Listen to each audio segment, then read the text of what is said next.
The Outsiders, Chapter 6, page 85. Johnny gagged and I almost dropped my hot fudge sundae. Cherry? We both said at the same time. The sock? Yeah, Dolly said. She came over to the vacant lot the night Two-Bit was jumped. Shepard and some of his outfit and us were hanging around there when she drives up in her little old Stingray. That took a lot of nerve. Some of us was for jumping her then and there, her being the dead kid's girl and all. But Two-Bit stopped us. Man, next time I want a broad, I'll pick up my own kind. Yeah, Johnny said slowly, and I wondered if, like me, he was remembering another voice, also tough and just deepened into manhood, saying, Next time you want a broad, pick up your own kind. Gave me the creeps. Dolly went on. She said she felt that the whole mess was her fault, which it is, and that she'd keep up with what was coming off with the Sox in the Rumble and would testify that the Sox were drunk and looking for a fight, and that you fought back in self-defense. He gave a grim laugh. That little cow sure does hate me. I offered to take her over to the Dingo for a Coke, and she said, No, thank you, and told me where I could go in very polite terms. She was afraid of loving you, I thought. So Cherry Valance, the cheerleader, Bob's girl, the sock, was trying to help us. No, it wasn't Cherry the sock who was helping us. It was Cherry the dreamer who watched sunsets and couldn't stand fights. It was hard to believe a sock would help us, even a sock that dug sunsets. And Dally didn't notice. He had forgotten about it already. Man, this place is out of it. What do they do for kicks around here? Play checkers? And Dally surveyed the scene without interest. I ain't ever been in the country before. Have you two? And Johnny shook his head, but I said, Dad used to take us all hunting. I've been in the country before. How do you know about the church?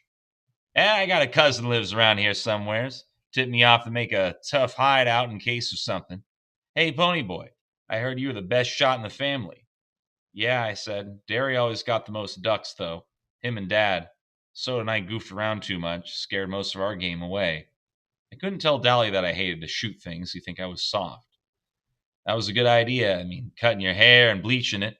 They printed your descriptions in the paper, but you sure wouldn't fit him now. Johnny had been quietly finishing his fifth barbecue sandwich, but now he announced, We're going back and turning ourselves in. And it was Dally's turn to gag, and then he swore for a while. Then he turned to Johnny and demanded, What? I said we're going back to turn ourselves in, Johnny repeated in a quiet voice. I was surprised but not shocked. I'd thought about turning ourselves in lots of times, but apparently the whole idea was a jolt to Dallas. I got a good chance of being let off easy, Johnny said desperately. I didn't know if it was Dally he was trying to convince or himself. I ain't got no record with the fuzz, and it was self-defense. Ponyboy and Cherry can testify to that. And I don't aim to stay in that church my whole life. That was quite a big speech for Johnny. His big black eyes grew bigger than ever at the thought of going to the police station, for Johnny had a deathly fear of cops. But he went on. We won't tell that you helped us, Dally. We'll give you back your gun and what's left of the money and say we hitchhiked back so you won't get in trouble, okay? And Dally was chewing the corner of his ID card, which gave his age as 21 so he could buy liquor. You sure you want to go back? Us greasers get it worse than anyone else. And Johnny nodded. I'm sure. It ain't fair for Ponyboy to have to stay up in that church with Derry and Soda worrying about him all the time. I don't guess. And he swallowed and tried not to look eager. I don't guess my parents are worried about me or anything. The boys are worried, Dally said matter of factly. The Two-Bit was going to go to Texas to hunt for you. My parents, Johnny repeated doggedly. Did they ask anything about me? No, snapped Dally. They didn't. Blasted Johnny, what do they matter? Shoot, my old man don't give a hang whether I'm in jail or dead in a car wreck or drunk in the gutter. That don't bother me none. Johnny didn't say anything, but he stared at the dashboard with such hurt bewilderment that I could have bawled. Dally cussed under his breath and nearly tore out the transmission of the T-Bird as we roared out of the Dairy Queen. I felt sorry for Dally. He meant it when he said he didn't care about his parents. But he and the rest of the gang knew Johnny cared and did everything they could to make it up to him. I don't know what it was about Johnny. Maybe that lost puppy dog look and those big scared eyes were what made everyone his brother. They couldn't, no matter how hard they tried, take the place of his parents. I thought about it for a minute. Derry and Soda Pop are my brothers, and I love both of them, even if Derry did scare me. But not even Soda could take Mom and Dad's place. And they were my real brothers, not just sort of adopted ones. No wonder Johnny was hurt because his parents didn't want him. Dally could take it. Dally was of the breed that could take anything because he was hard and tough. And when he wasn't, he could turn it hard and tough. Johnny was a good fighter and could play it cool, but he was sensitive, and that isn't a good way to be when you're a greaser.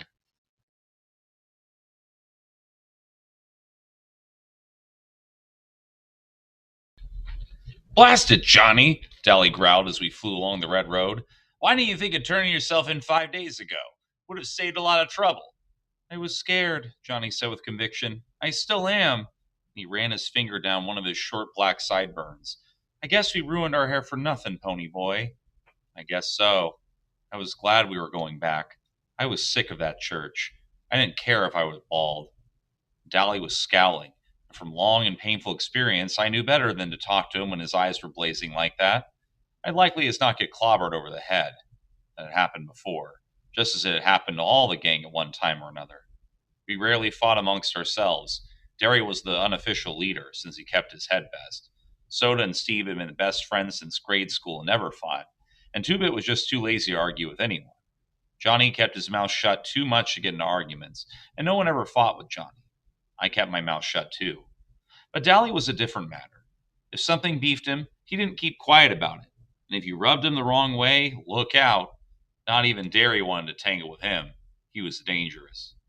Johnny just sat there and stared at his feet. He hated for any one of us to be mad at him. He looked awful sad. Dally glanced at him out of the corner of his eye, and I looked out the window. Johnny, Dally said in a pleading high voice, using a tone I never heard him use before. Johnny, I ain't mad at you. I just don't want you to get you hurt. You don't know what a few months in jail can do to you. Ah, blast it, Johnny. He pushed his white blonde hair back out of his eyes. You get hardened in jail. I don't want that to happen to you, like it happened to me. I kept staring out the window at the rapidly passing scenery. I felt my eyes getting round. Dally never talked like that. Never. Dally didn't give a Yankee dime about anyone but himself, and he was cold and hard and mean. He never talked about his past or being in jail in that way. If he talked about it at all, it was to brag. And I suddenly thought of Dally in jail at the age of 10, Dally growing up in the streets. Would you rather have me living in hideouts for the rest of my life, always on the run? Johnny asked seriously. If Dally had said yes, Johnny would have gone back to the church without hesitation. He figured Dally knew more than he did, and Dally's word was law. But he never heard Dally's answer. We'd reached the top of J Mountain, and Dally suddenly slammed on the brakes and stared. Oh, glory, he whispered. The church was on fire. Well, let's go see what the deal is, I said, hopping out. What for? Dally sounded irritated. Get back in here before I beat your head in. I knew Dally would have to park the car and catch me before he could carry out his threat, and Johnny was already out and following me, so I figured I was safe. We could hear him cussing us out, but he wasn't mad enough to come after us.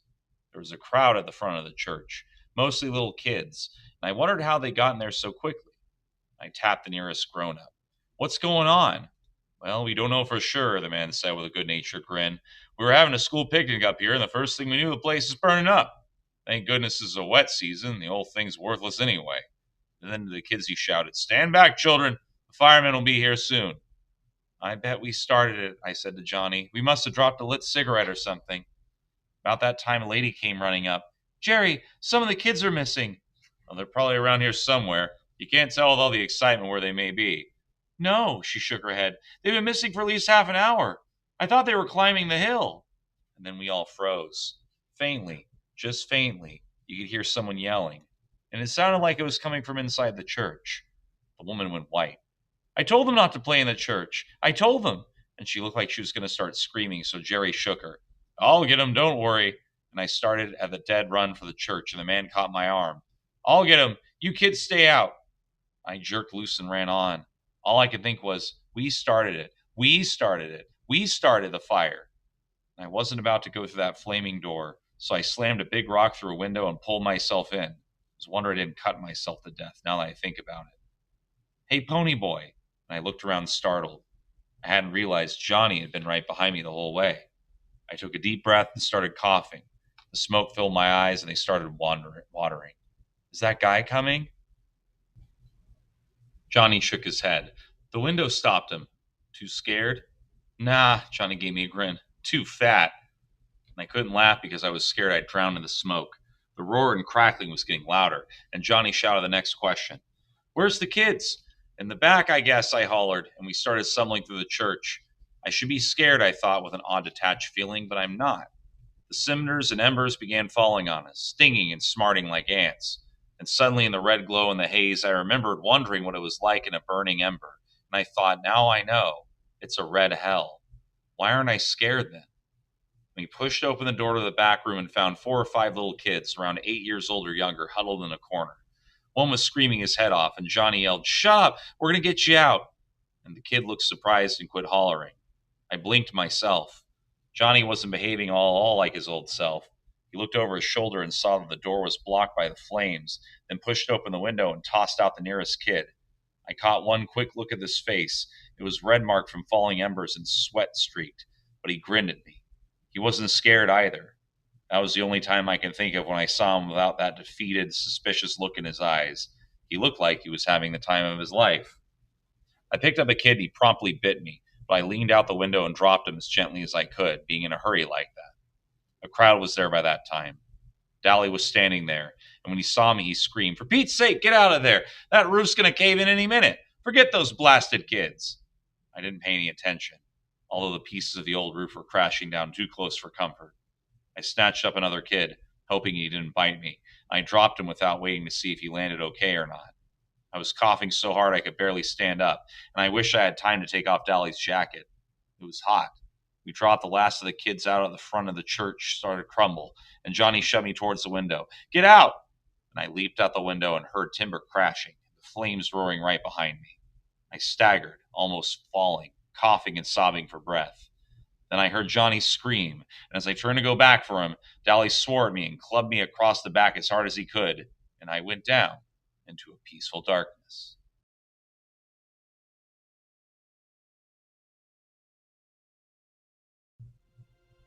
Stretch breaks. What are they?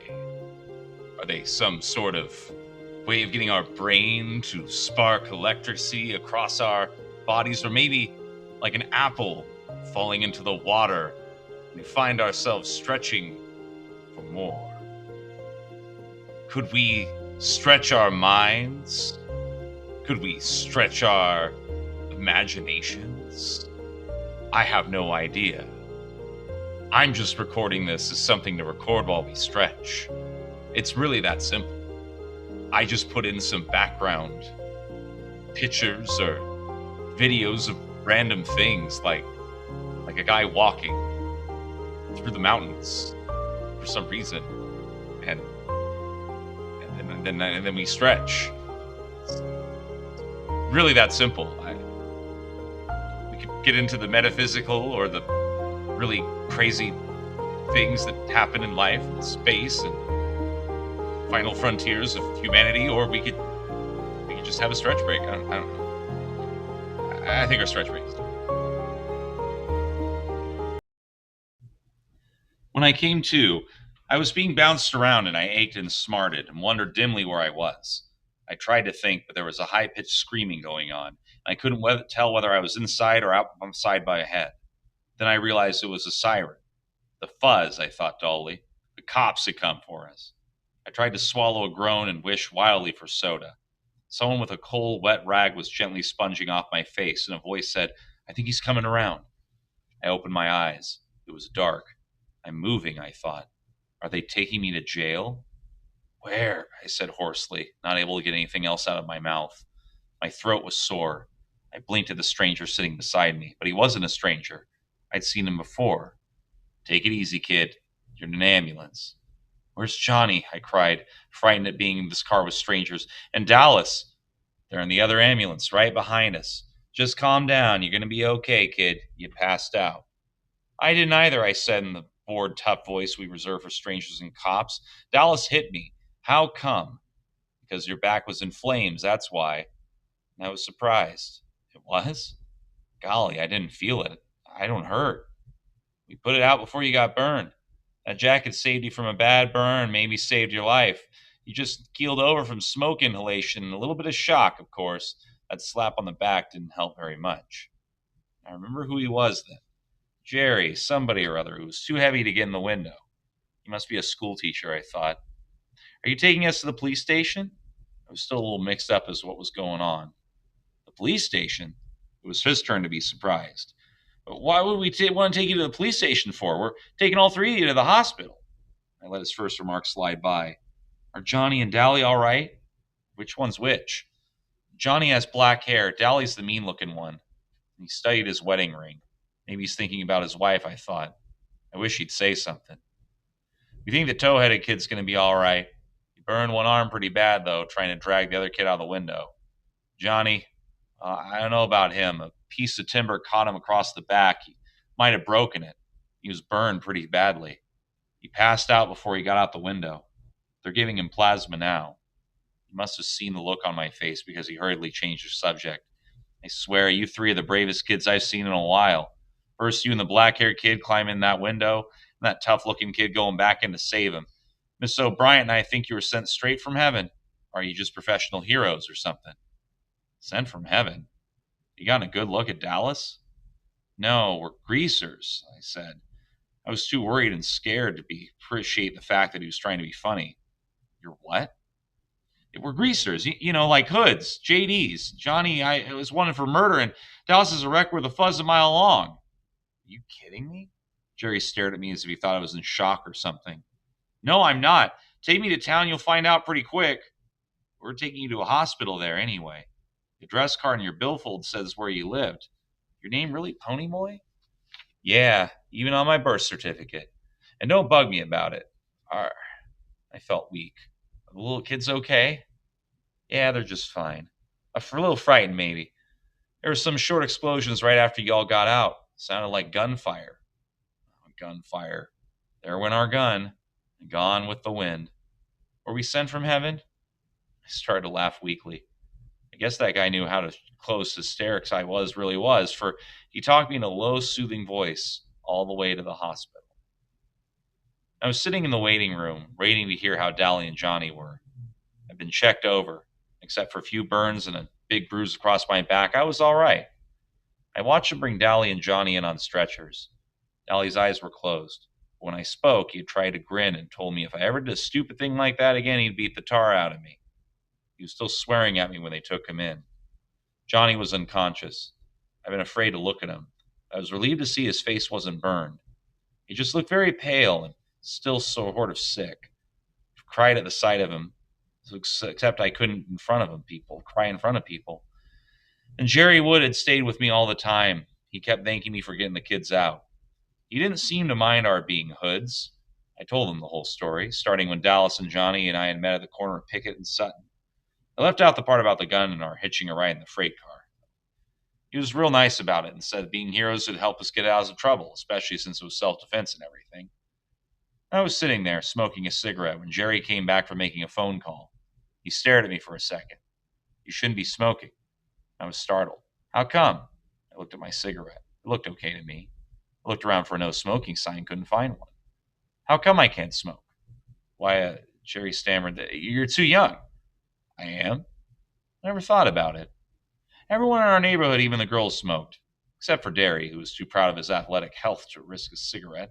We'd all started smoking at an early age. Johnny had been smoking since he was 9. Steve started at 11. So no one thought it was unusual when I started. I was the weed fiend in my family. Soda smokes only to steady his nerves and when he wants to look tough. Jerry simply sighed and then grinned. There's some people here to see you. Claim to be your brothers or something. I leapt up and ran for the door, but it was already open, and Soda had me in a bear hug and was swinging me around.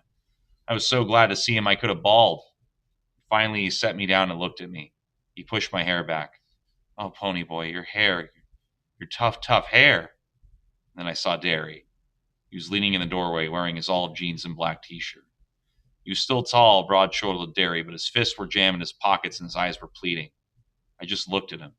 He swallowed and said in a husky voice, Ponyboy. I let go of Soda and stood there for a minute. Derry didn't like me. He had driven me away that night. He hit me. Derry hollered at me all the time. He didn't give a hang about me, and suddenly I realized, horrified, that Derry was crying. He didn't make a sound, but tears were running down his cheeks. I haven't seen him cry in years, not even when Mom and Dad had been killed. I remember the funeral. I'd sobbed in spite of myself. Soda broke down and bawled like a baby, but Derry only stood there, his fists in his pockets, and that look on his face, the same helpless, pleading look he was wearing now. In that second, what Soda and Dally and Two-Bit had been trying to tell me came through. Derry didn't care about me, maybe not as much as he cared about Soda. He did care about me. And because he cared, he was trying too hard to make something of me. And when he yelled, "Pony, where have you been all this time?" he meant, "Pony, you scared me to death. Please be careful, because I couldn't stand if anything happened to you." And Derry looked down and turned away silently. And suddenly I broke out of my daze. "Derry!" I screamed. And the next thing I knew, I had him around the waist and was squeezing the daylights out of him. "Derry," I said, "I'm sorry." He was stroking my hair, and I could hear the sobs racking him as he fought to keep back the tears. "Oh, Pony, I thought we'd lost you, like we did Mom and Dad." That was a silent fear then, of losing another person he loved. I remembered how close he and Dad had been, and I wondered how I could ever have thought him hard and unfeeling. I listened to his heart pounding through his t-shirt. I knew everything was going to be okay now. I had taken the long way around, but I was finally home to stay.